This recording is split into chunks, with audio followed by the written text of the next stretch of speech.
부자들은 경제신문을 읽는다 시간입니다. 다양한 이슈들 짚어보겠습니다. 오늘도 김건희 차장 오셨네요. 안녕하십니까? 네, 안녕하십니까? 네, 차장님 저희 짚어볼 이슈가 많아서 부지런히 가야 될 것 같아요. 네, 빨리 가보죠. 네, 첫 번째가 MLCC입니다. 이 그림 익숙하시죠?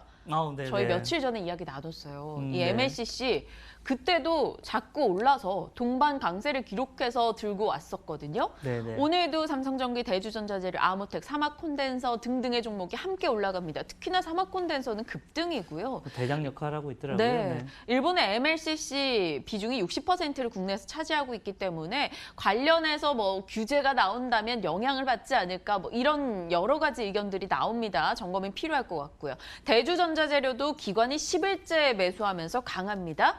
한국투자증권에서는 차장 회사에서는 MLCC 부진해 그 2분기 어닝 쇼크 예상된다라면서 삼성전기를 콕 꼽아서 조금 부진하게 전망을 하기도 했어요. 같이 올라가니까 관심이 가요. 그리고 올해 내렸다라는 생각도 들어요. 핵심 부품 중에 하나예요. 살 거 있을까요?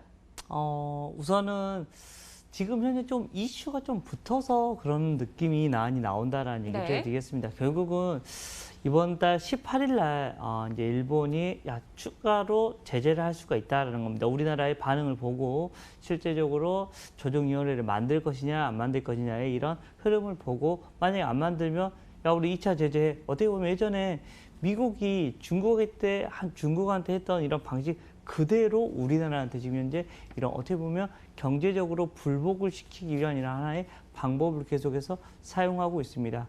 우리나라에서 뭐 특별하게 대응책이 사실은 많이 없는 것 같습니다. 실제 우리가 일본을 키를 쥐고 흔들 수 있는 게 많이 없어서 우리는 외교적인 노력, 야 미국아 좀 도와줘, 중재해줘야 될 거 아니야, WTO 아저씨들 우리 도와줘야 될 거 아니에요, 이것이 불공정 아니에요? 라는 이런 식의 흐름밖에 나오고 있지 않아서 조금 속상합니다. 그런데 MLCC 쪽 물론 단기적인 이슈는 분명히 있는 것 같습니다. 그렇지만 마지막에 나왔던 바로 실적은 쇼크일 가능성이 좀 높아 보인다라는 얘기를 해드리겠습니다. 실제 주가의 흐름들을 보시면 삼성전기뿐만 아니라 나머지 이런 MLCC 업체들이 주가가 안 좋은 이유는 뭐냐면 어떻게 보면 삼성전기조차도 안 좋은데 나머지 애들이 좋을 리가 있을까라는 이런 고민을 해보고 있는 것 같고요. 실제 삼성전기는 고사양 MLCC를 만드는 것입니다. 근데 다른 곳들은 고사양이 아니다라는 거. 이렇게 되면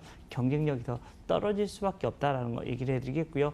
실제적으로 어떻게 보면 매출 비중 같은 경우도 그렇게 높은 데가 어떻게 보면 삼성전기를 제외하면 얼마나 있나라고 생각을 해볼 수 있을 것 같습니다. 그리고 어찌 됐든 주가가 올라가고는 있어서 단기적으로는 제가 단기적으로는 접근 오케이. 그렇지만 이게 숫자로 연결이 될 것인가 이것은 고민을 해보셔야 될 거라고 생각을 하고요. 아직까지 삼성전기도 대장주가 이렇게 밑바닥에서 빌빌거리고 있고 숫자도 안 나온다고 하는데 과연 얘들이 지속적으로 올라갈 수 있을까라는 생각을 해서 단기적으로는 뭐 접근은 단기 매매는 오케이 합니다. 그렇지만 중장기적으로는 가져갈 종목은 아직은 아닌 것 같다라는 얘기를 드리겠습니다. 나아지고 있는데 지난번에도 이번에도 일단 보수적인 의견으로 단기적 대응만 해보자라고 지속적으로 의견을 주고 계십니다. 네, 김건희 차장님의 MLCC 관련한 종목에 대한 전략을 확인해 봤습니다. 참고하시고요. 다음 종목은요. 낯설어요. 이 종목이 어제부터 최근 요 며칠 잘 가니까 왜 이렇게 낯설게 느껴지죠? OCI입니다. 중국의 태양광 보조금 정책 수혜 기대감에 태양광 관련주가 올라간다라고 하며 OCI나 하나케미칼이 상승인데요.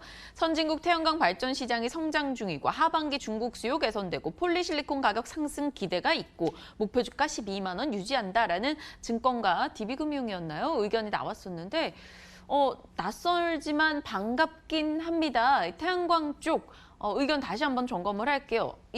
저는 걸리는 게 폴리실리콘 가격이 상승했어도 아니고 상승에 대한 기대잖아요. 근데 이 기대 얘기는 사실 2분기부터 계속 나왔었는데 계속 기대에 부응하지 못했거든요. 그래서 이게 이렇게 사라질 때쯤에 투자해야 되지 않을까 생각이. 저도 동의합니다. 네. 저도 딱 그거 얘기하려고 그랬거든요. 그냥 상승 기대다라는 이런 것을 자막을 제가 얘기를 해드리려고 했습니다. 실제로 지금 현재 폴리실리콘 가격이 어떻게 돼 있냐면 생산하면 생산할수록 계속해서 적자가 나는 구조다라는 얘기를 해드리겠습니다. 물론 OCI는 항상 어떤 식으로 주가가 많이 움직이게 되냐면요. 그걸로 많이 움직입니다. 뭘로? 바로 중국의 정책으로 주가가 오르고 내려고가 계속해서 나타나긴 한다라는 얘기를 해드리겠습니다. 그렇지만 OCI의 어떻게 보면 실적으로 돌아가 보면 지금은 어떤 상태냐면 치킨 게임을 하고 있는 것 같습니다. 실제로 지금은 만들면 만들수록 계속해서 적자가 누적이 되는 구조입니다. 아예 안 만들어버리는 게 오히려 나은 구조다. 그렇지만 계속해서 MS를 유지해야 되기 때문에 계속해서 적자 폭이 늘어나도록 하고 있다는 겁니다. 폴리실리콘 가격이 올라야지만 의미가 있는 회사입니다. 근데 지금은 아니다라고 판단을 하셔야 될 것 같고요. 실제적으로 이 얘기들이 기대가 아니라 우리 아나운서님 얘기대로 기대가 아니라 상승했다라는 이런 얘기, BEP가 최소한 넘어간다라는 이런 이슈가 나오면 가보는 게 더 낫지 않을까. 그리고 멀리 보면 뭐 태양광 에너지 다겠죠. 근데 지금 현재 야 이거 적자나고 있는데? 라고 생각을 한다면 아직은 아니지 않나라는 얘기를 해드리겠습니다. 알겠습니다. MLCC에 이어서 태양광 관련한 종목도 일단 반등을 보이고는 있으나 지금은 나라면 안 사겠다 의견을 주셨습니다. 계속해서 좀 보수적인 의견을 주고 계시네요. 다음 종목은 어떨까요? 이 종목이요. 어제 포털 사이트 실시간 검색어 상위권에 이름을 올리고 있더라고요. 짐작하시는 분들 많으실 것 같아요. 후성입니다. 일본의 수출 규제 이슈 나오고 나서부터 계속해서 이 종목 주목받잖아요. 네네. 어제는 상한가 올라갔습니다. 상한가도 만족스럽지 않다는 듯 오늘 또 추가 상승을 기록을 하고 있더라고요. 일본 반도체 소재 수출 규제 관련주로 분류가 되고 있고요. 삼성이나 SK하이닉스가 불화수소 공정 투입했다라는 소식에 좀 효과를 보는 듯한 분석도 나오고 있습니다. 국내 특수가스 업체 중에 SK머티리얼즈랑 후성이 주목받을 것이다. 이런 의견이 나오고 있습니다. 실제로 주목이야 단단히 받았죠. 어제 상한가 오늘의 상승 더 갈 수 있다 판단하시는지 포트에 담아보실 의향이 있으신지. 자, 우선은 그동안에 계속해서 일본 관련된 얘기가 나오면서 주가 한번 팡 올라갔다가 계속해서 좀 밑으로 내려왔었습니다. 질질질질. 근데 어제 좀 의미 있는 이런 봉이 나왔었죠. 다시 어떻게 보면 어제 삼성하고 하이닉스 쪽에서 야 우리 불화수소 우리 후성 거 쓸게라는 이런 얘기, 뭐 어떻게 보면 이제 우리 국내산으로 쓸게라는 얘기가 나오자마자 어제 강한 반등이 나왔다라는 거 얘기를 해드리겠고요. 좀 어제는 의미가 있는 자리였지 않나라는 생각을 해볼 수 있을 것 같습니다. 지금 현재 일본과의 이런 무역 분쟁이 사실은 좀 짧게 끝날 걸로 예상을 했던 게 사실이었습니다. 처음에는. 근데 지금 분위기는 쉽게 안 끝날 것 같아라는 분위기가 훨씬 더 큰 것 같다라는 거. 그리고 시장에서 사실은 예상을 하지 못했던 악재거든요. 이 다른 얘기들은 대부분 시장에서 이 정도 뭐 나올 거야라고 하는데 이 일본 이슈는 시장에서 사실은 알고 있지 않았던 이슈였기 때문에 조금 설왕설래가 많이 됐던 게 사실입니다. 근데 지금은 조금 장기간으로 갈 확률이 높아진다라는 얘기를 해드리겠습니다.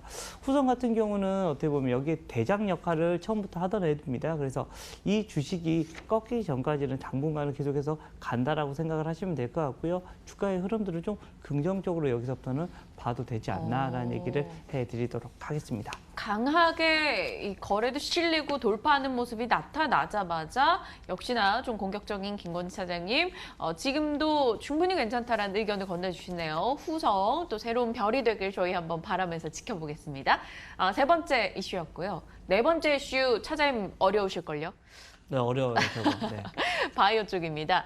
미련 버리고 싶어요. 쳐다도 안 보고 싶어요. 근데 코스닥에서 외국인이 냅다 팔면 개인들이 냅다 담아요. 바이오 쪽을 계속해서 물타기를 하고 있던 뭐 신규 매수를 하건 관심을 두고 있다라는 건데요. 하반기에 그렇게 상반기에 우리가 되었는데 하반기에 또 이런 기대감에 이들 종목에 관심을 둔다라는 겁니다. 메디톡스 중국 허가 올해 안에 발표될 전망, 대웅제약 유럽 최종 허가를 기다리고 있고 신라제는 3분기 무용성 평가 발표가 3분기에 있을 거라는 거죠. SK바이오팜도 11월에 미국의 품목 허가 발표가 예정되어 있다라는 겁니다. 이런 이슈에 우리가 몇 번이나 뒤었는데 또 이슈가 나오니까 관심은 가고 오늘 또 헷갈리게 외국인이 메디톡스나 신라제는 또 담고 있더라고요.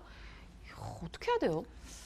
참, 미련이라는 단어가 참 어떻게 보면 우리가 항상 후회는 하지만 그래도 미련이 남는다라는 생각을 합니다.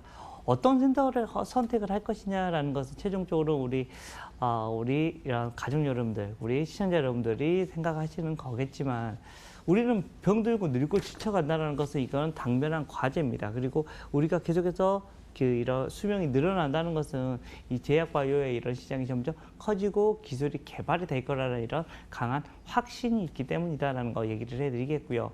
계속해서 어떻게 보면 넘어지고 지치고 할 겁니다. 그렇지만 계속해서 앞으로 전진은 할 가능성이 아주 높다라는 생각을 하고요. 그 기대감 때문에, 그 꿈 때문에 계속해서 이 회사들을 버리지 못하는 건 사실이다라는 거 얘기를 해드리겠고요. 이미 나올 거 다 나왔습니다. 더 이상 뭐 악재 나와봤자 시장에서 주가에서 반응할 게 얼마나 있을까라는 생각을 해보면 어떻게 보면 이제는 악재보다는 호재에 좀 더 주목을 할 시점이 하나씩 오고 있지 않나라는 거 얘기를 해드리겠습니다. 물론 나는 좀 보수적으로 투자해야 돼라고 하시는 분들은 실제 숫자가 나오는 헬스케어 쪽이 훨씬 더 좀 나을지 않을까라는 생각을 하고요.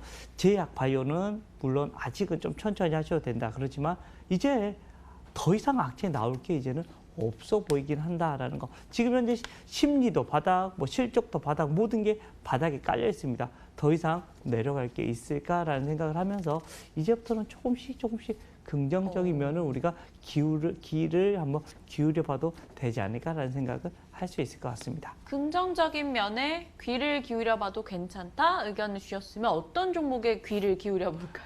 저는 대흥제약에 한번 조금 더 그래요? 이런 생각을 해볼 수 있을 것 같고요. 뭐 서흥이라는 종목도 있고 서흥이요? 이런 종목이 캡슐 회사예요, 여러분들. 근데 예전에는 이게 캡슐로만 팔던 그런 거였는데 이제는 실제로 뭐 이런 건강식품이나 팔 때 우리가 하나씩 먹을 때 이 캡슐이 다 들어가잖아요. 네. 실제로 이게 상당히 좀 긍정적으로 지금 이제 바뀌지 않을까라는 생각을 해보고 뭐 노바렉스 이런 종목 이 정도 괜찮지 않나라는 얘기를 드리겠습니다. 대웅제약, 서흥, 노바렉스 의견을 꼽아주셨습니다. 제약바이오 뭐 길게 놓고 봤을 때 고령화 사회에서 우리가 결국 의존하게 되는 게 이쪽 섹터겠죠. 하지만 지금으로서는 저희가 너무 투자 심리 위축됐고 고된 시간을 보냈었기 때문에 정말 신중하게 옥석 가리기가 필요할 것 같습니다. 김건진 차장님의 의견 참고하시면서 대응하시길 바랄게요.